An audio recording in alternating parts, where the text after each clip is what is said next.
chỉ ở nhà nhau hùng tập bám một trò bố đại Florida nữa nó có chống cơn gỗ nó thiếu nhưng mà chống thực kỷ li họ nhưng với chiều rầu to nó của chiều rầu nó to xí đó nó là chỉ quỷ lắm xí đó của nhà nhau một trò Florida nữa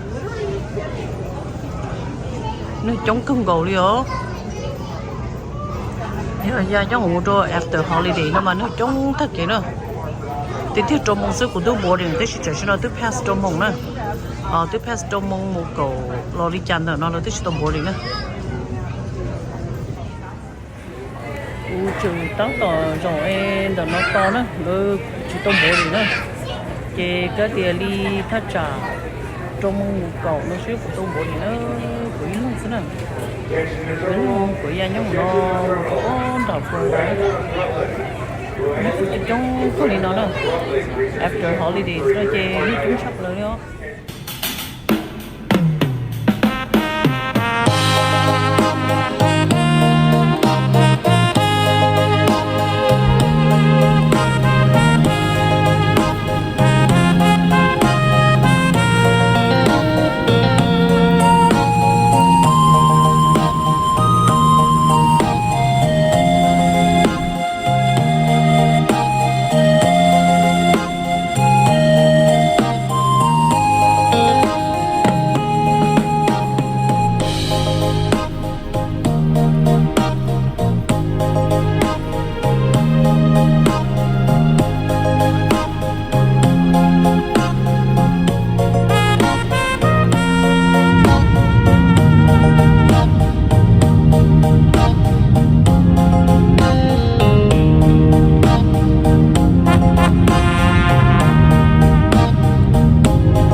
của tôi tôi chơi nhá hùng nhớ trong đỡ phô mai nó nữa bây giờ là mùa gì nói anh ca của lúc thở nữa nó chống không rồi nữa cho nó chỉ cho chơi nó cũng ra nhung có việc của tí tôi nó là nó sợ chống cứ bây giờ tỏi của lúc làm gì chứ cho mình nhỏ nó mà nó sẽ thưa là tôi toàn lấy của Hola. Hola, are you guys happy to see Mama? Say yes. Hey, stop doing sign language. I like doing that like that. No. Mama, look at you, Mama. You can do this.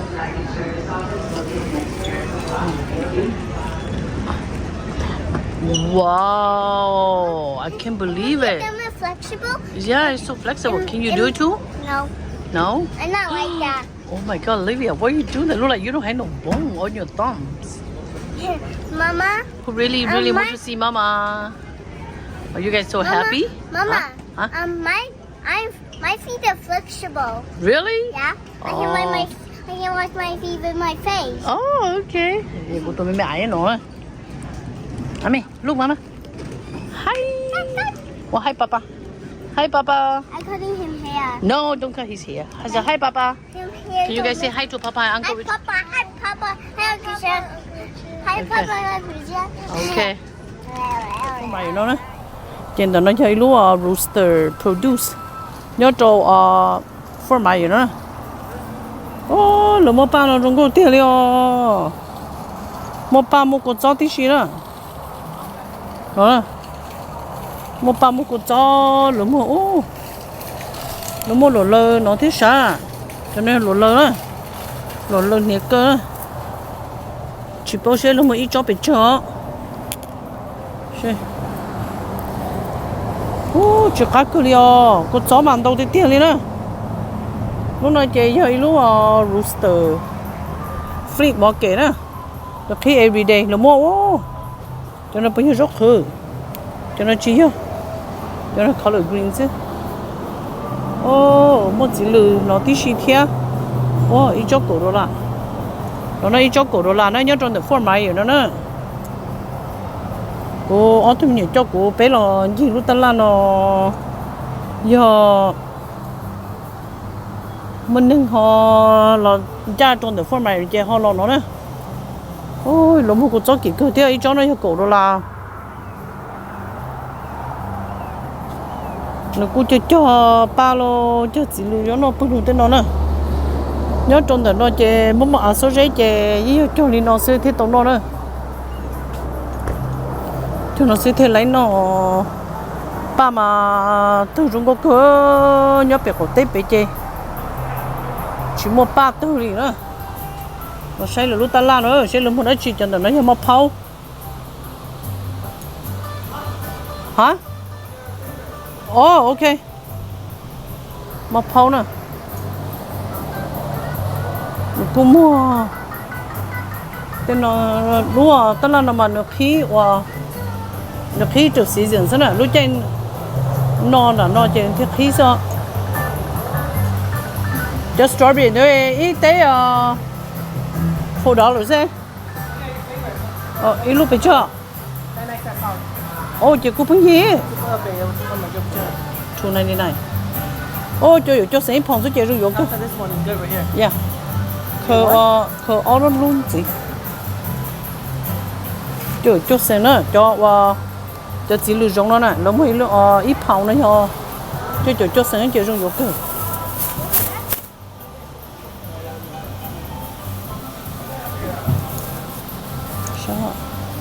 sức khởi cho mua vô cho em còn tự chơi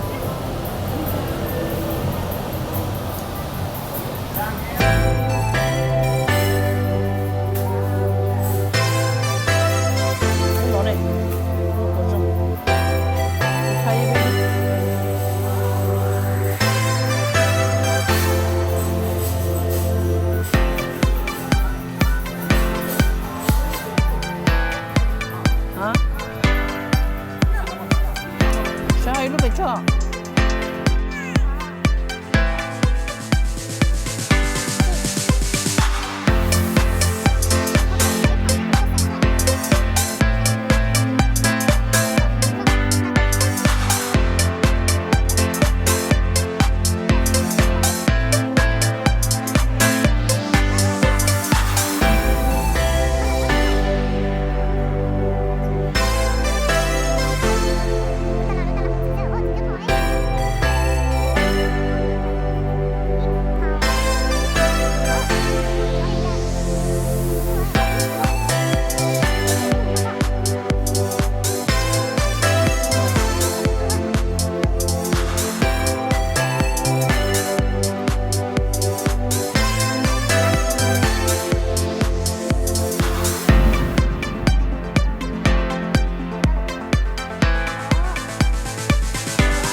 cô tụt lo cho bài cô xe lúc bị chưa nè cho nó cho mê mê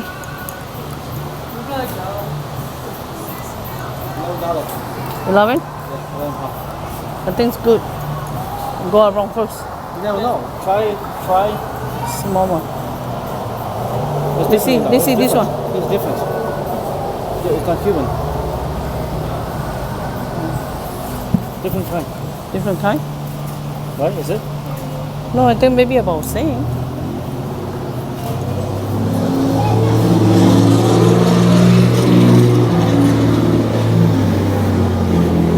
$2? So at least £5. Maybe.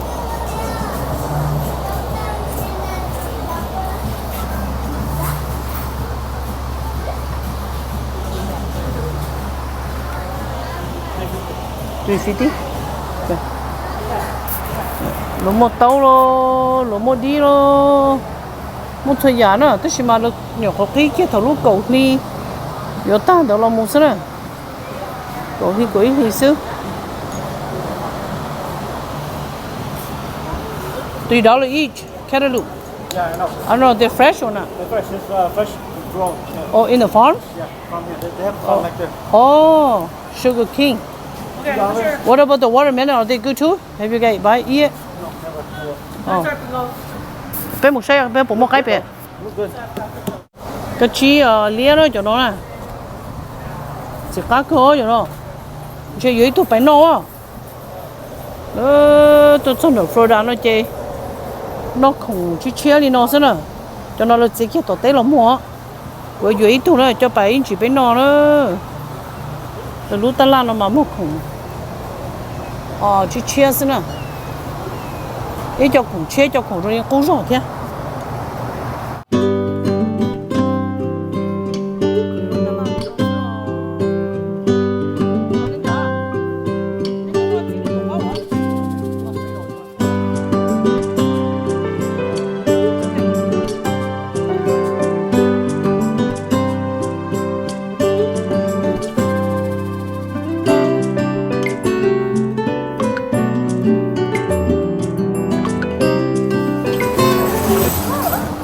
Rồi mà lúc tao mà lúc tiêu nó pumpkin.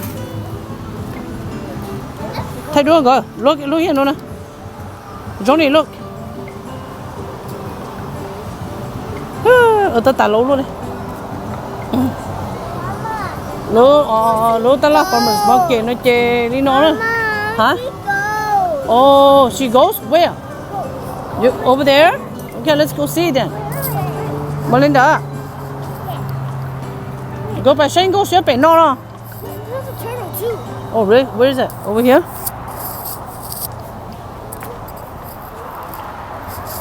There's only one way. Where? Oh. Để ý cho mẹ ở bên nó đó. Ý cho mẹ ở bên nó mà.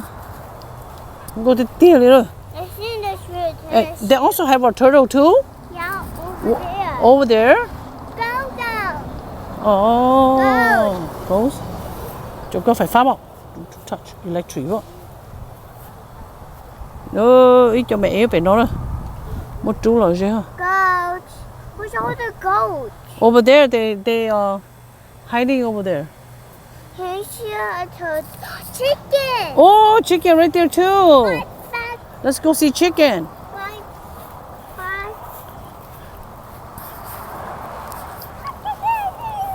Kaka, doo doo da da.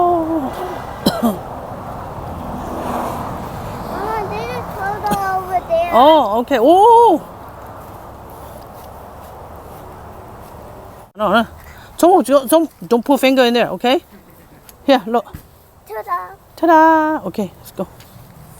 Lỡ dưới cho cái nó cho nó cho cái đu sơ lỡ che nó sáng nó nữa. Lỡ bú bó cứu nó đúng không? Put finger in there. Finger in No. there. Bite it. Say Bite no. it. Oh. Lỡ tụi bé tụi cái nhá hồi chỉ tao nó đúng không? Thì bé một say vô kia nè. Cho nên cái nữa.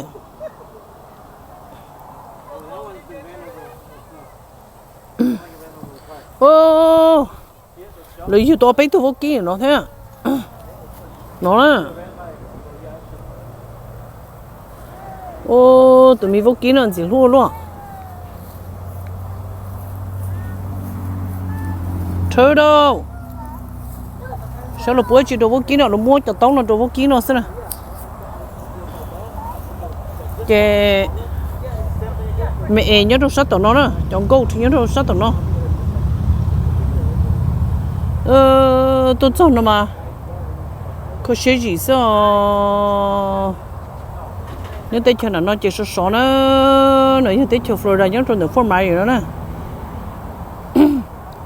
nó cũng tụt thôi cũng tụt tung của tôi mẹ trong người là say nó nè lỡ mua gì má chín đông lỡ cũng mua với ta là farmers market nó lộc khí 7 day a week hiểu ta là oh oh vô kỹ nữa nữa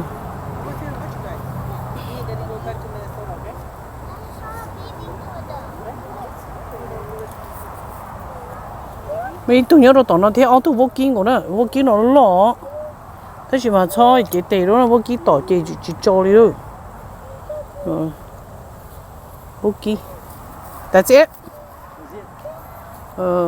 That's it. Come on, let's go. what's in there Same thing. Only one smaller turtle. oh the baby Yeah. See that one here? Mom. huh They got ran over the car. oh that one See that? oh my Yeah, god they ran over the car. that's why the back is flat right Yeah. oh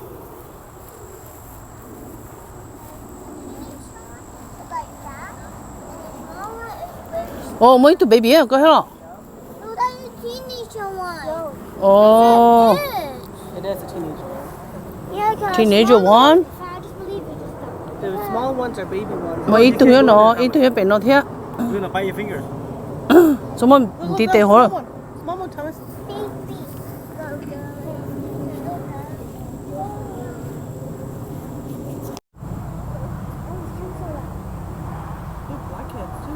lúc nào mà được khi thầu lúc cầu thì xem được lột cho tài xế nó sẽ là chuyện nó cũng một gì mà chuyện đông cũng ho lì giả thế mà một gì mà chuyện đông cũng ho rõ lo mua để hổ nó người thế Let's go.